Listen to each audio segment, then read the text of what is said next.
اور کس دن ان روحوں کے اندر تڑپ پیدا ہوگی، بیداری پیدا ہوگی؟ کس دن موسیٰ و ہارون کہ ندا پہ لبیک کہا جائے گا؟ کتنا عجیب زمانہ ہے. کبھی آنکھیں کھول کے اپنے زمانے کو دیکھو عزیز من، ہم کہاں کھڑے ہیں؟ ہم کہاں کھڑے ہیں؟ ہم کس کے گرد کھڑے ہیں؟ کس کے سائے میں کھڑے ہوئے ہیں؟ یہ کم مصیبت ہے،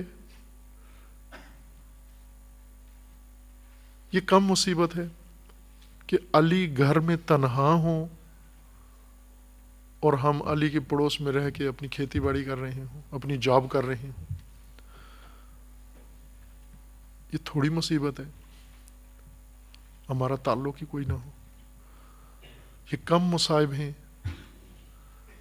کہ امام عسکری 29 سال پیدائش سے لے کر شہادت تک معسکر میں اسیر رہے، چھونی میں اسیر رہے.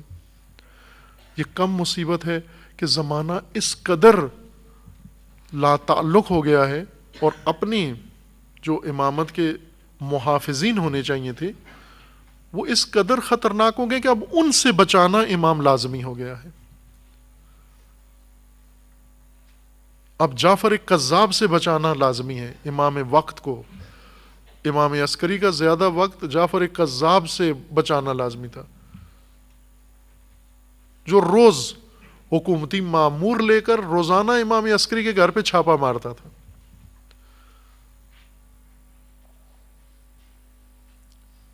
جو امام عسکری کے بارے میں جس نے یہ پراپوگنڈا کیا ہوا تھا کہ امام عسکری کی اولاد ہو ہی نہیں سکتی.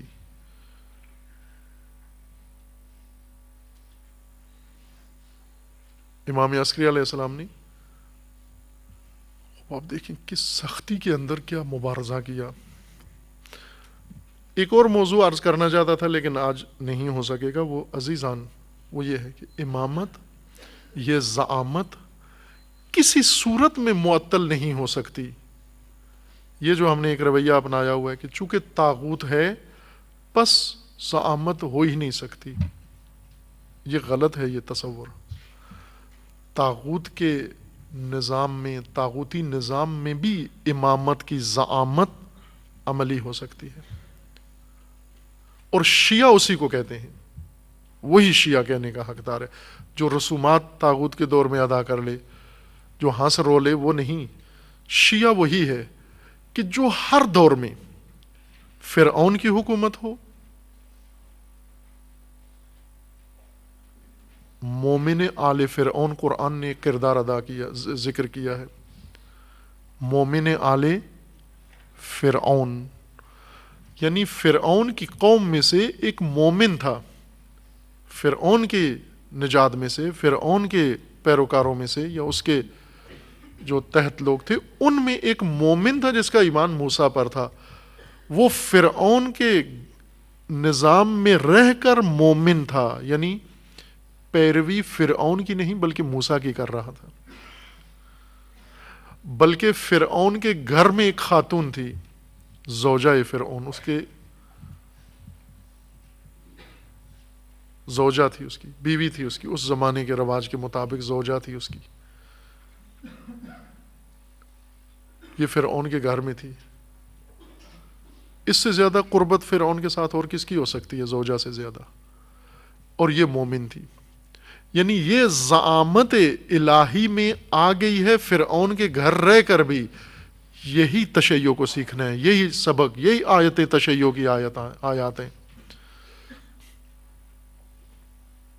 کہ کس طرح طاغوت کے سائے میں، طاغوت کے نظام میں، ماحول محیط میں مومن رہا جائے. رسومات سے نہیں ہوتا مومن، زعامت میں آنے سے ہوتا ہے. ہو سکتا ہے یہ طاغوت کے اندر رہ کر، طاغوتی محیط و ماحول میں رہ کر بھی زعامت الہیہ میں انسان آ سکتا ہے. الٹ کر دیں فقط داستان کو. جس طرح ابھی طاغوت پرستی کرتے ہیں اور امامت کو جھانسا دیتے ہیں، ٹرخاتے ہیں، فقط رونے دہنے پر اور فقط نعرے پر، شعار پر. رسومات کے ذریعے امامت کو اسی پہ روکا ہوا ہے، اور عملاً اتباع و عملاً پیروی و اقتداء سب طاغوت کی کرتے ہیں۔ اسی کو الٹ کر دیں کہ طاغوت کے لیے ریاکاری کریں اور عملی زعامت سرپرستی ساری امام کی قبول کر لیں، پیروی اس کی کریں آپ، یہ رسومات ساری طاغوت کے لیے انجام دے دیں۔ طاغوت کی بھی رسومات ہیں، وہ بظاہر بجا لائیں، کوئی حرج نہیں۔ اگر زعامت امامت میں آ گئے ہیں، رسومات طاغوت انجام دے دیں، اس سے کوئی فرق نہیں پڑتا۔ لیکن زعامت امامت میں بھی نہ ہو